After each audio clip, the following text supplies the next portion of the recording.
सुन विशाल, अब सिर्फ 1 महीना बचा है। सेठ जी थोड़ा और समय दे दीजिए। अब दया नहीं होगी। पैसे नहीं मिले होगा। गरीब हैं लेकिन बेईमान नहीं। इतना भरोसा है अपने आप पर? हाँ, क्योंकि मेरे साथ सच्चाई है।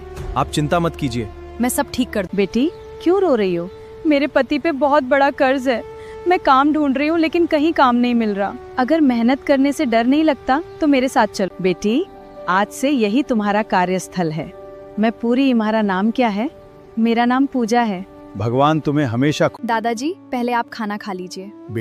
बेटी तू बिल्कुल मेरी बेटी जैसी है। आप सबका आशीर्वाद ही मेरे लिए सबसे बड़ी दौलत है। पूजा अपने सारे दुख भूल जाती थी। जल्दी जल्दी काम करो, बहुत ऑर्डर्स हैं। जी मालिक, अभी करती हूँ। इतनी मेहनत क्यों करती हो? मेरे पति का कर्ज चुकाना है। पूजा सुबह से रात तक बिना रुके मेहनत कर रही थी। पति का कर्ज चुकाने के लिए पत्नी ने जो किया, जानकर इंसानियत भी रो पड़ी। नमस्ते दोस्तों, ये कहानी मुजफ्फरपुर बिहार का है। गांव की सुबह हमेशा की तरह सुनहरी थी। खेतों में हल्की धुंध फैली हुई थी। आम और लीची के पेड़ों पर पक्षियों की चहचहाहट गूंज रही थी। मिट्टी की पगडंडियों पर किसान अपने बैलों के साथ खेतों की ओर जा रहे थे। इसी गांव के किनारे एक छोटी सी टूटी फूटी झोपड़ी में विशाल अपनी पत्नी पूजा और अपनी बूढ़ी मां शांति देवी के साथ रहता था। विशाल मेहनत मजदूरी करके अपने परिवार का पेट पालता था। कभी ईंट भट्ठे पर काम करता तो कभी खेतों में मजदूरी। दिन भर कड़ी मेहनत के बाद भी शाम को उसके हाथ में मुश्किल से 500-600 रुपए आते। उन पैसों से घर का राशन, मां की दवा और बाकी खर्च पूरे करना लगभग नामुमकिन था। दूसरी तरफ पूजा बेहद समझदार, मेहनती और संस्कारी लड़की थी। शादी के बाद उसने कभी अपने पति से किसी महंगी चीज की जिद नहीं की। वो हमेशा यही कहती थी, विशाल, हमारे पास पैसा कम है लेकिन भगवान ने हमें एक दूसरे का साथ दिया है, यही सबसे बड़ी दौलत है। विशाल मुस्कुराकर कहता, पूजा, मैं एक दिन तुम्हें सारी खुशियां दूंगा, बस थोड़ा वक्त मेरा साथ दे दो। पूजा प्यार से जवाब देती, मुझे महल नहीं चाहिए, बस आपका साथ चाहिए। दोनों की ये छोटी सी दुनिया खुशियों से भरी थी, लेकिन किस्मत को शायद उनकी खुशी मंजूर नहीं थी। एक दिन अचानक शांति देवी की तबीयत बहुत खराब हो गई। तेज बुखार, सांस लेने में तकलीफ और लगातार बेहोशी के कारण गांव के डॉक्टर ने तुरंत शहर के बड़े अस्पताल ले जाने की सलाह दी।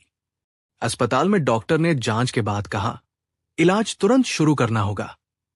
ऑपरेशन और दवाइयों का खर्च लगभग 3 लाख रुपए आएगा। यह सुनकर विशाल के पैरों तले जमीन खिसक गई। उसके पास तो 3000 रुपए भी नहीं थे। उसने गांव के हर जान पहचान वाले से मदद मांगी, लेकिन कोई भी इतनी बड़ी रकम देने को तैयार नहीं हुआ। आखिरकार मजबूर होकर वह गांव के सबसे बड़े साहूकार धर्मपाल सिंह के पास पहुंचा। धर्मपाल सिंह बहुत अमीर था, लेकिन उससे भी ज्यादा लालची और निर्दयी। उसने विशाल को ऊपर से नीचे तक देखा और बोला, 3 लाख रुपए चाहिए। मिल जाएंगे, लेकिन 6 महीने में ब्याज सहित 4 लाख लौटाने होंगे। अगर नहीं लौटाए तो तुम्हारी झोपड़ी और जमीन मेरी हो जाएगी। विशाल के पास कोई दूसरा रास्ता नहीं था। मां की जान बचाने के लिए उसने कांपते हाथों से कागजों पर अंगूठा लगा दिया। इलाज शुरू हुआ। कई दिनों की मेहनत और डॉक्टरों की कोशिशों के बाद शांति देवी की जान बच गई। घर में खुशी तो थी, लेकिन अब 4 लाख रुपए का भारी कर्ज उनके सिर पर था। विशाल दिन रात मेहनत करने लगा। सुबह 4 बजे घर से निकलता और रात 10 बजे लौटता। उसके हाथों में छाले पड़ गए थे, शरीर कमजोर हो चुका था, लेकिन वो हार नहीं मान रहा था। पूजा हर रात उसके जख्मों पर तेल लगाती और कहती, इतनी मेहनत मत करो, आपकी तबीयत खराब हो जाएगी। विशाल मुस्कुराने की कोशिश करता, अगर मैं रुक गया तो ये कर्ज हमें जीने नहीं देगा। समय तेजी से बीतता गया। 3 महीने गुजर गए, लेकिन विशाल सिर्फ 1 लाख रुपए ही जमा कर पाया। उधर साहूकार का ब्याज लगातार बढ़ता जा रहा था। एक शाम धर्मपाल सिंह अपने आदमियों के साथ विशाल के घर पहुंच गया। उसने ऊंची आवाज में कहा, विशाल, अब सिर्फ 3 महीने बचे हैं। अगर पैसे नहीं मिले तो ये घर मेरा होगा। पूरे गांव के लोग तमाशा देखने लगे। विशाल हाथ जोड़कर बोला, मालिक, थोड़ा वक्त और दे दीजिए। धर्मपाल हंसते हुए बोला, गरीब आदमी का भरोसा नहीं होता, समय पर पैसे चाहिए, वरना सब कुछ चला जाएगा।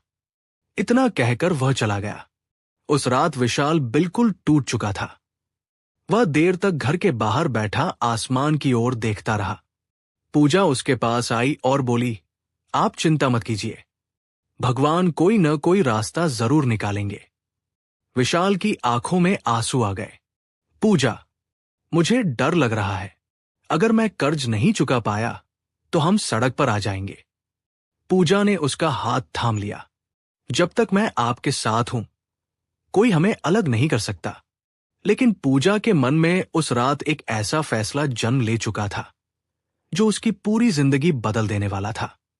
कि गहरे सन्नाटे में विशाल थककर सो गया, लेकिन पूजा की आंखों में नींद का एक कतरा भी नहीं था। उसके सामने बार बार वही दृश्य घूम रहा था। साहूकार धर्मपाल सिंह की धमकी, विशाल का टूटा हुआ चेहरा और उनकी झोपड़ी जिसमें उनकी सारी दुनिया बसती थी। पूजा धीरे से उठी। उसने सोते हुए विशाल के माथे पर हाथ फेरा और मन ही मन बोली, मैं आपको टूटने नहीं दूंगी, चाहे मुझे अपनी पूरी जिंदगी ही क्यों न दांव पर लगानी पड़े। सुबह होने से पहले ही पूजा घर से निकल गई।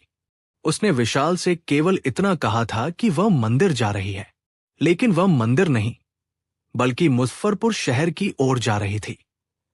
शहर पहुंचकर उसने कई घरों में काम मांगा। कहीं उसे मना कर दिया गया, कहीं कहा गया कि पहले से नौकरानी है। पूरा दिन बीत गया, लेकिन उसे कोई काम नहीं मिला। शाम होने लगी। थकी हुई पूजा एक पार्क की बेंच पर बैठ गई। उसकी आंखों से आंसू बहने लगे। उसी समय एक बुजुर्ग महिला उसके पास आई। बेटी, क्यों रो रही हो? पूजा ने पहले कुछ नहीं कहा, लेकिन जब उस महिला ने प्यार से उसके सिर पर हाथ फेरा तो उसका दर्द आंसुओं के साथ बाहर आ गया।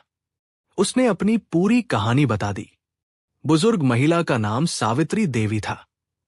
वह एक समाज सेवी संस्था चलाती थी।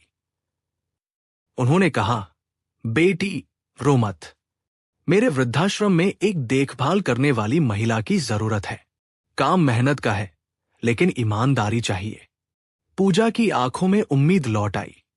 मां जी, मैं दिन रात मेहनत करूंगी। अगले ही दिन से पूजा ने काम शुरू कर दिया। सुबह वृद्धाश्रम, शाम को लोगों के घरों में सिलाई और रात में अगरबत्ती पैक करने का काम। दिन के 18-18 घंटे काम करने लगी। लेकिन उसने यह बात विशाल से छिपा ली। वो रोज कहती, मंदिर की महिलाओं के साथ थोड़ा काम कर लेती हूं। विशाल को लगा कि पूजा मंदिर में सेवा करती है। इधर विशाल भी पहले से ज्यादा मेहनत करने लगा। दोनों पति पत्नी एक दूसरे से अपना दर्द छिपा रहे थे, क्योंकि दोनों एक दूसरे को दुखी नहीं देखना चाहते थे। धीरे धीरे कुछ पैसे जमा होने लगे, लेकिन तभी किस्मत ने एक और वार कर दिया। एक दिन ईंट भट्ठे पर काम करते समय विशाल के ऊपर ईंटों का ढेर गिर गया। उसका पैर बुरी तरह घायल हो गया। डॉक्टर ने कहा, कम से कम 2 महीने तक ये मजदूरी नहीं कर सकता। ये सुनते ही विशाल की दुनिया अंधेरी हो गई। उधर साहूकार को जैसे इसी पल का इंतजार था। वो फिर अपने आदमियों के साथ घर पहुंचा। अब तो कमाने वाला भी बैठ गया। मेरा पैसा कब देगा? विशाल हाथ जोड़कर बोला, बस थोड़ा समय और दे दीजिए। धर्मपाल सिंह हंस पड़ा, समय नहीं मिलेगा, अगले महीने आखिरी तारीख है। पूजा ये सब सुन रही थी। उसने पहली बार साहूकार की आंखों में आंखें डालकर कहा, हम आपका एक एक पैसा लौटाएंगे। धर्मपाल ने व्यंग्य से कहा, अच्छा, तुम लौटाओगी? कैसे? पूजा ने बिना डरे जवाब दिया, मेहनत करके। धर्मपाल हंसता हुआ चला गया। उस रात पूजा ने फैसला कर लिया कि अब वो सिर्फ एक नहीं, 3 जगह काम करेगी। सुबह वृद्धाश्रम, दोपहर एक होटल की रसोई, रात को कपड़े सिलना। अब उसकी हथेलियों में छाले पड़ चुके थे। कई बार बिना खाना खाए ही सो जाती। लेकिन जब भी विशाल पूछता, तुम इतनी थकी हुई क्यों लगती हो, वह मुस्कुराकर कहती, कुछ नहीं, बस काम थोड़ा बढ़ गया है। एक दिन वृद्धाश्रम के एक बुजुर्ग ने पूजा को लगातार खांसते देखा। उन्होंने कहा, बेटी, अपना भी ध्यान रखो। लेकिन पूजा मुस्कुरा दी। जब तक मेरे पति का कर्ज खत्म नहीं हो जाता, मुझे कुछ नहीं होगा। धीरे धीरे वृद्धाश्रम के सभी बुजुर्ग उसे अपनी बेटी मानने लगे। कोई उसे दुआ देता, कोई उसके लिए खाना बचाकर रखता। सावित्री देवी उसकी ईमानदारी देखकर बहुत प्रभावित हुई। एक दिन उन्होंने पूछा, बेटी, इतना सब कुछ किसके लिए कर रही हो? पूजा ने जवाब दिया, पति का सम्मान बचाने के लिए। सावित्री देवी की आंखें भर आई। उन्होंने मन ही मन निश्चय किया कि समय आने पर वह पूजा की मदद जरूर करेंगी। लेकिन पूजा को इसकी भनक तक नहीं थी। इधर विशाल को धीरे धीरे शक होने लगा। एक दिन उसने देखा कि पूजा के हाथों में गहरे घाव हैं। ये कैसे हुए? पूजा घबरा गई। रसोई में, मेरा मतलब मंदिर में प्रसाद बनाते समय जल गए। विशाल कुछ समझ नहीं पाया, लेकिन उसके मन में सवाल पैदा हो गए। उसी रात विशाल ने तय किया कि वो अगले दिन चुपचाप पूजा के पीछे जाएगा। अगली सुबह पूजा हमेशा की तरह जल्दी उठी। उसने चुपचाप घर का सारा काम किया, विशाल के लिए नाश्ता बनाया और मुस्कुराकर बोली, मैं मंदिर जा रही हूं, दोपहर तक लौट आऊंगी। विशाल ने सिर हिलाया, लेकिन इस बार वो उसके पीछे पीछे निकल पड़ा। कुछ दूरी तक पूजा मंदिर की ओर गई, लेकिन मंदिर के पास पहुंचकर दूसरी गली में मुड़ गई। विशाल हैरान था। वह चुपचाप उसके पीछे चलता रहा। थोड़ी देर बाद पूजा एक वृद्धाश्रम में पहुंची। वहां उसने बुजुर्गों को दवा दी, उनके कमरे साफ किए, उन्हें खाना खिलाया और कई घंटों तक उनकी सेवा करती रही। विशाल ये सब देखकर स्तब्ध रह गया। उसने सोचा, तो पूजा यहां काम करती है और मुझसे छिपाती रही। लेकिन बात यही खत्म नहीं हुई। वृद्धाश्रम से निकलने के बाद पूजा सीधे एक छोटे से होटल की रसोई में पहुंची। वहां वो घंटों तक बर्तन धोती रही, सब्जियां काटती रही और गर्म चूल्हे के सामने खड़ी होकर खाना बनाने में मदद करती रही। उसके हाथ जल चुके थे, फिर भी उसके चेहरे पर शिकायत का एक शब्द नहीं था। शाम को वह वहां से निकली और एक सिलाई केंद्र पहुंच गई। देर रात तक मशीन चलाकर कपड़े सिलती रही। विशाल की आंखों से आंसू बह निकले। उसे पहली बार एहसास हुआ कि उसकी पत्नी उसके लिए कितनी बड़ी लड़ाई लड़ रही है। रात को जब पूजा घर लौटी तो हमेशा की तरह मुस्कुराने की कोशिश कर रही थी, लेकिन जैसे ही उसने दरवाजा खोला, सामने विशाल खड़ा था। विशाल ने बिना कुछ कहे उसके घायल हाथ अपने हाथों में ले लिए। अब और झूठ मत बोलो, पूजा, मैंने सब देख लिया है। ये सुनते ही पूजा की आंखों से आंसू बह निकले। वह फूट फूट कर रो पड़ी। मैं आपको टूटते हुए नहीं देख सकती थी विशाल। अगर आपको पता चल जाता तो आप मुझे कभी इतना काम नहीं करने देते। विशाल भी रो पड़ा। मुझे माफ कर दो पूजा, मैं खुद को तुम्हारा सहारा समझता रहा, लेकिन तुम ही मेरी सबसे बड़ी ताकत निकली। दोनों देर तक एक दूसरे के गले लगकर रोते रहे। अगले दिन से विशाल ने भी अपनी चोट की परवाह किए बिना हल्का फुल्का काम शुरू कर दिया। पूजा ने बहुत मना किया, लेकिन वो बोला, अब ये लड़ाई हम दोनों मिलकर लड़ेंगे। उधर सावित्री देवी ने पूजा की मेहनत और त्याग की कहानी अपने एक परिचित उद्योगपति को सुनाई। वह व्यक्ति गरीब और ईमानदार लोगों की मदद के लिए जाना जाता था। उन्होंने चुपचाप विशाल और पूजा के बारे में जानकारी जुटवाई। जब उन्हें सच्चाई पता चली तो उन्होंने कहा, ऐसे लोगों की मदद दान नहीं, सम्मान है। इसी बीच धर्मपाल सिंह फिर अपने आदमियों के साथ घर पहुंचा। वो गरजते हुए बोला, कल आखिरी दिन है, अगर पूरा पैसा नहीं मिला तो ये घर मेरा होगा। पूरे गांव के लोग फिर इकट्ठा हो गए। विशाल ने शांत स्वर में कहा, हमें एक दिन और दे दीजिए। धर्मपाल हंसा, अब कोई चमत्कार ही तुम्हें बचा सकता है। अगले दिन सुबह गांव में एक बड़ी गाड़ी आकर रुकी। गाड़ी से सावित्री देवी और वही उद्योगपति उतरे। सभी लोग हैरानी से उन्हें देखने लगे। उन्होंने सबसे पहले पूजा और विशाल को बुलाया। सावित्री देवी ने पूरे गांव के सामने कहा, इस बेटी ने अपने पति का कर्ज चुकाने के लिए दिन रात मेहनत की, लेकिन कभी अपना स्वाभिमान नहीं बेचा। गांव वाले शर्मिंदा होकर एक दूसरे का चेहरा देखने लगे। उद्योगपति ने धर्मपाल सिंह से कहा, कर्ज के सारे कागज निकालिए। धर्मपाल मुस्कुराया। उसे लगा अब उसे पूरा पैसा मिलने वाला है। गांव के चौपाल में सन्नाटा छा गया था। धर्मपाल सिंह के चेहरे का घमंड पहली बार गायब हो चुका था। तहसील के अधिकारी उसके हाथों में मौजूद कर्ज के कागजों को ध्यान से देख रहे थे। गांव के लोग, जो कुछ देर पहले तक तमाशा देख रहे थे, अब सच सामने आते ही एक दूसरे का चेहरा देखने लगे। अधिकारी ने सख्त आवाज में कहा, धर्मपाल सिंह, आपने कानून से कई गुना अधिक ब्याज वसूला है। ये पूरी तरह गैर कानूनी है। आपके खिलाफ कार्रवाई होगी। धर्मपाल हकलाने लगा, साहब, मुझसे गलती हो गई। लेकिन अब बहुत देर हो चुकी थी। पूजा और विशाल एक दूसरे को देख रहे थे। दोनों की आंखों में आंसू थे, लेकिन इस बार ये आंसू दर्द के नहीं, बल्कि उम्मीद के थे। उद्योगपति आगे बढ़े और बोले, विशाल, तुम्हारे जैसे मेहनती इंसान को कर्ज के नीचे दबकर जीने की जरूरत नहीं है। तुम्हारी ईमानदारी और तुम्हारी पत्नी के त्याग ने हम सबका सिर गर्व से ऊंचा कर दिया है। उन्होंने तुरंत विशाल के नाम एक सम्मानजनक नौकरी का नियुक्ति पत्र सौंप दिया। विशाल कांपते हाथों से वो कागज पकड़कर बोला, सर, मैं इस एहसान का बदला कभी नहीं चुका पाऊंगा। उद्योगपति मुस्कुराए, यह एहसान नहीं है, यह उस इंसान का सम्मान है जिसने मुश्किल समय में भी अपना ईमान नहीं बेचा। सावित्री देवी ने पूजा का हाथ पकड़कर कहा, बेटी, तुमने अपने पति का साथ निभाकर यह साबित कर दिया कि सच्चा रिश्ता सुख में नहीं, दुख में पहचाना जाता है। पूरे गांव की आंखें नम थी। कुछ दिनों बाद अदालत के आदेश पर धर्मपाल सिंह को अवैध ब्याज वसूली के मामले में भारी जुर्माना भरना पड़ा। जिन गरीब परिवारों से उसने गलत तरीके से पैसे वसूले थे, उन्हें राहत मिली।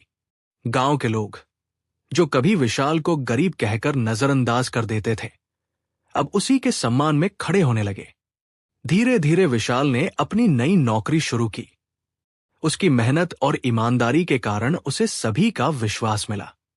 पूजा भी सावित्री देवी के साथ मिलकर जरूरतमंद महिलाओं के लिए एक सहायता समूह चलाने लगी। वहां गरीब महिलाओं को सिलाई, कढ़ाई और छोटे छोटे रोजगार का प्रशिक्षण दिया जाने लगा। एक दिन उसी गांव में एक बड़ा कार्यक्रम आयोजित हुआ। मंच पर विशाल और पूजा को सम्मानित किया गया। गांव के मुखिया ने कहा, आज हम इन दोनों का सम्मान इसलिए नहीं कर रहे कि इन्होंने गरीबी देखी, बल्कि इसलिए कि इन्होंने कठिन समय में अपने संस्कार और इंसानियत नहीं छोड़ी। तालियों की गड़गड़ाहट पूरे मैदान में गूंज उठी।